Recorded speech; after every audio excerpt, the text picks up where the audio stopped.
The ability to breathe underwater is not natural for human beings.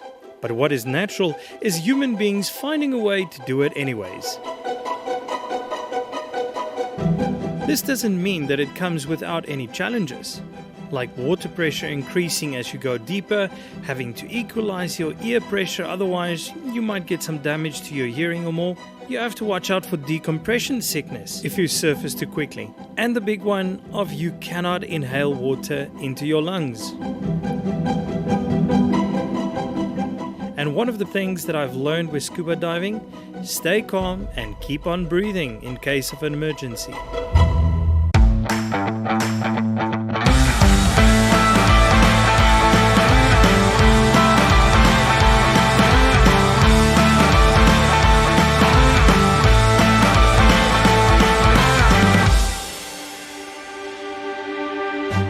Welcome back to the Adventures of Jack Heartland. Now in today's episode, I've got a whole gang with me. And we're going to be diving the Knysna Heads.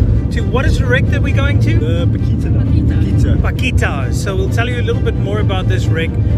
But for now, let's get ready to get into the water.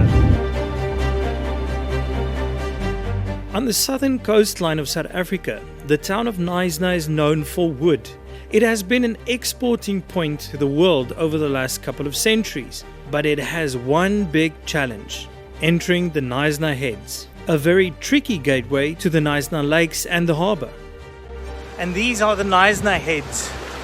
Now, as you might have heard in previous episodes that we did, this is pretty much a very treacherous way of getting into the Knysna lagoons, and many ships, according to history, has sunk here, especially the one that we're going to try and find today.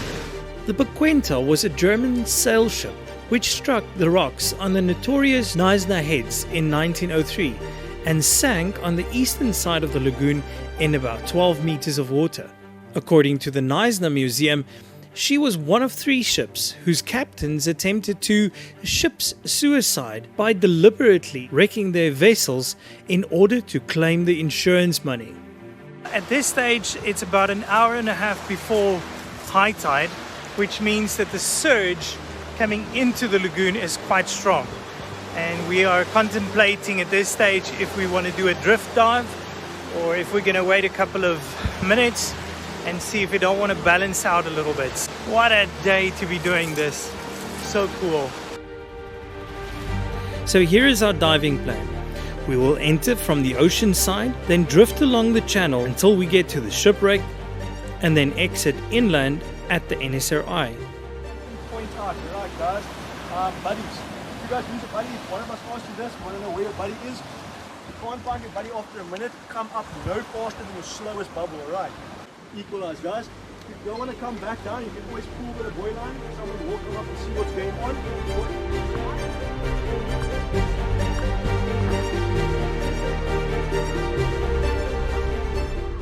Getting into the ocean is where the fun begins. We will go under through the rock bridge to join the team on the other side in the open water of the channel.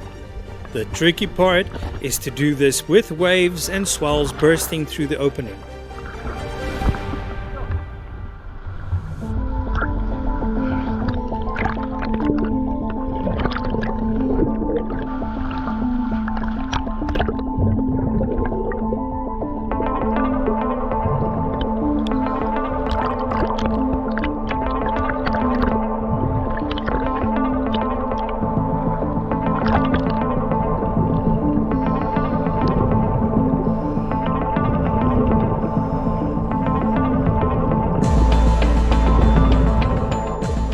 When diving, you'll always dive with a buddy. Your buddy will help you check your gear before you get into the water, but even more important, while you are underwater. If anything should go wrong, your buddy will be there to support you.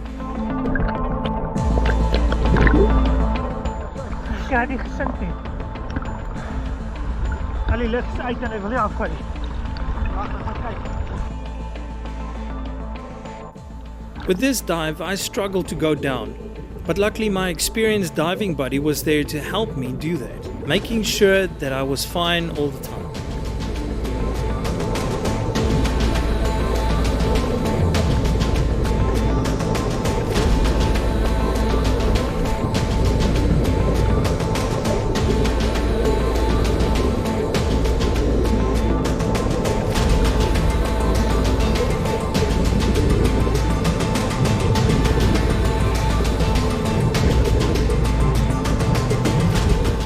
soon as we were down, you could feel the strength of the current sweeping us into the lagoon.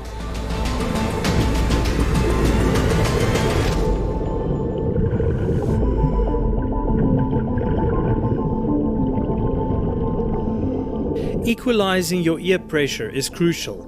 As we were going deeper, I could experience mine was not doing it. And this is the part where you have to stay calm and keep breathing.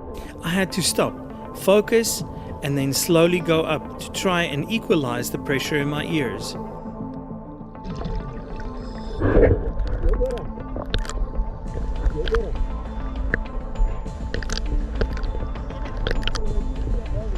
Dit gaat weer stadig af. Ik kan net voor de stadiger af.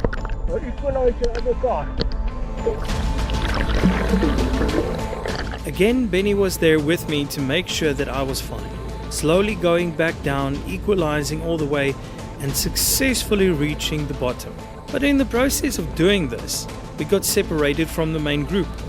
And the idea was trying to swim fast enough to catch up to them.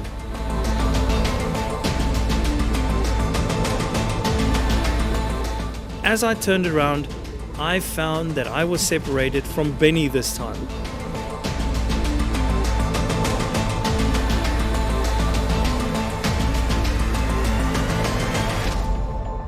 And poor Bennie, he's got such a tough time with me.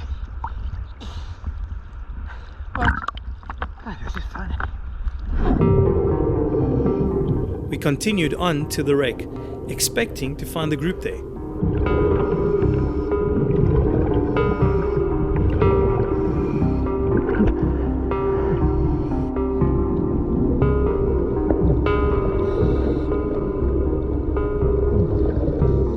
The wreck, now disintegrated, is very well preserved and lies in about 3 to 9 meters of water. She is inhabited by abundance of marine life, although exposed to strong, fast-flowing currents as the tides move in and out of the lagoon through the heads.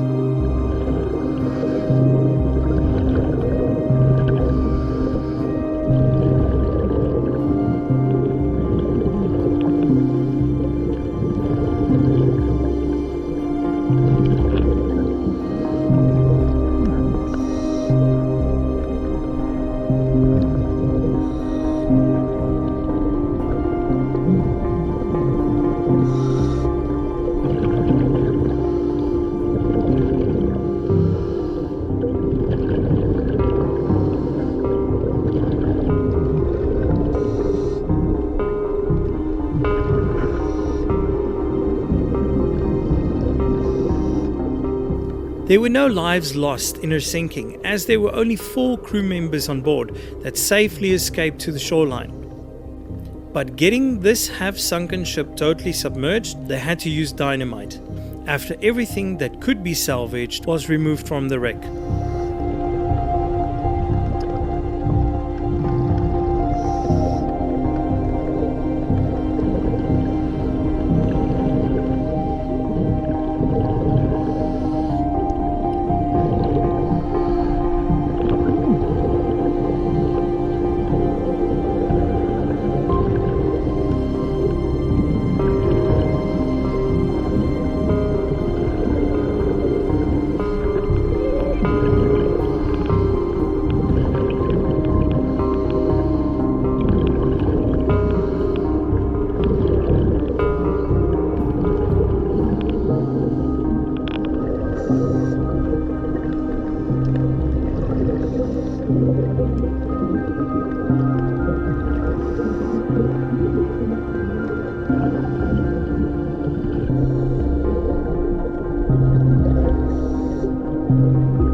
Yet with all these amazing sea life around us, the one thing missing was the rest of the team. We decided to start heading back towards the exit point at the NSRI.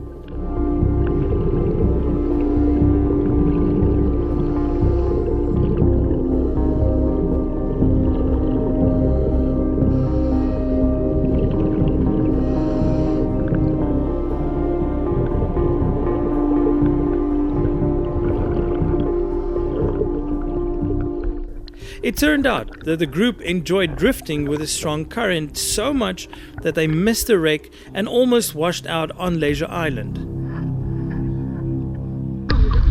This is the GoDive group, and we went diving. Diving slash snorkeling. Whoa, daar drown iemand. I guess it's safe to say that we did a good job, although I thought that I gave him a hard time because I really struggled. But the rest of the group was where? Way over there. So I guess we survived, we lived. And we actually saw the wreck. Yeah. Yes, but and a lot of fish. Oh, it was amazing. It was amazing. But I definitely need to have more weight because I can sink, and then today I had severe trouble equalizing, which was not very fun. So, but we'll do it again. Keep on trying. Keep on trying. Say bye. Bye. Bye. Diving with the right people are very important. And a big thank you to my diving buddy, Bennie, for saving my life so many times. And as always, remember to like, subscribe, ring that bell, and share. And we'll see you next time again for another adventure.